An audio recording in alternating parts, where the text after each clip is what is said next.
শ্রাবণে একবার দর্শন করলেই বদলে যেতে পারে ভাগ্য। বাংলার এই 7 জাগ্রত শিবধামের অলৌকিক রহস্য জানলে আপনিও অবাক হবেন। আপনি কি জানেন পশ্চিমবঙ্গে এমন 7টি শিব মন্দির রয়েছে যেখানে শ্রাবণ মাসে একবার পুজো দিতে পারলে মনস্কামনা পূরণ হয়, এমন বিশ্বাস আজও লক্ষ লক্ষ মানুষের। শুধু তাই নয়, এই মন্দিরগুলোর সঙ্গে জড়িয়ে রয়েছে অলৌকিক ঘটনা, শত শত বছরের ইতিহাস, রহস্য আর এমন কিছু কাহিনী যা শুনলে আপনারও একবার সেখানে যাওয়ার ইচ্ছা হবেই। তাই ভিডিওটি শেষ পর্যন্ত দেখুন, কারণ শেষের মন্দিরটির রহস্য আজও পুরোপুরি ব্যাখ্যা করতে পারেননি ইতিহাসবিদরা। প্রথমত, তারকেশ্বর হুগলি বাংলার সবচাইতে জনপ্রিয় শিবতীর্থগুলির মধ্যে একটি হলো তারকেশ্বর। কথিত আছে গভীর জঙ্গলের মধ্যে অলৌকিকভাবে আবিষ্কৃত হয়েছিল এই শিবলিঙ্গ। আজও হাজার হাজার ভক্ত বিশ্বাস করেন আন্তরিক ভক্তি নিয়ে প্রার্থনা করলে বাবা তারকনাথ কাউকে খালি হাতে ফেরায় না। শ্রাবণ মাসে কিলোমিটারের পর কিলোমিটার হেঁটে ভক্তরা জল নিয়ে এসে শিবের মাথায় ঢালেন। দ্বিতীয়ত, বকেশ্বর।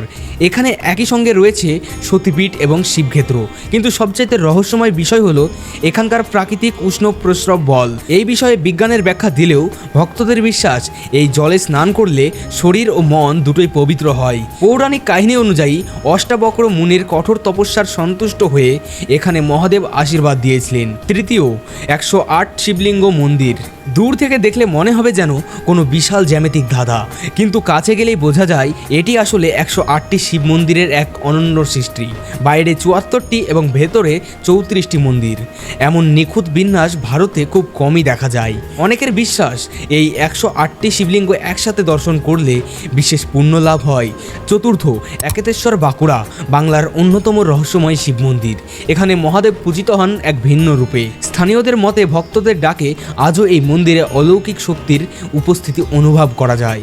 বহু মানুষ মানত করে এখানে এসে নিজের ইচ্ছে পূরণের অভিজ্ঞতার কথাও জানিয়েছেন। পঞ্চম, ভূকৈলাস কলকাতায় ব্যস্ত শহরের মাঝেই লুকিয়ে রয়েছে এক ঐতিহাসিক শিবধাম। এখানে রয়েছে বিশাল আকারের 2টি কোষ্ঠী পাথরের শিবলিঙ্গ, যা একটি মাত্র পাথর কেটে তৈরি। এত বড় শিবলিঙ্গ ভারতে খুব বিরল। ইতিহাস আর আধ্যাত্মিকতার এক অপূর্ব মিলন এই মন্দির।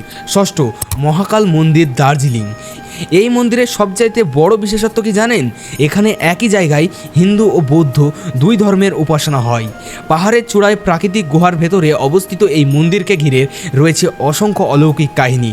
কুয়াশার মধ্যে ঘণ্টার ধ্বনি আর শঙ্খের শব্দে জায়গাটি যেন এক অন্য জগতের অনুভূতি দেয়।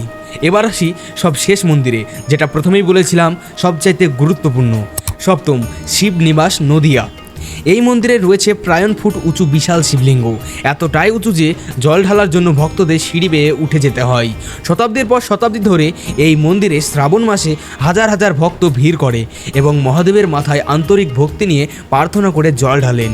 এতক্ষণ যে 7টি মন্দিরের কথা বললাম, এগুলি শুধুমাত্র ইট পাথরের স্থাপনা নয়, এগুলোই বাংলার বিশ্বাস, ইতিহাস, সংস্কৃতি আর আধ্যাত্মিকতার এক ঐতিহ্য।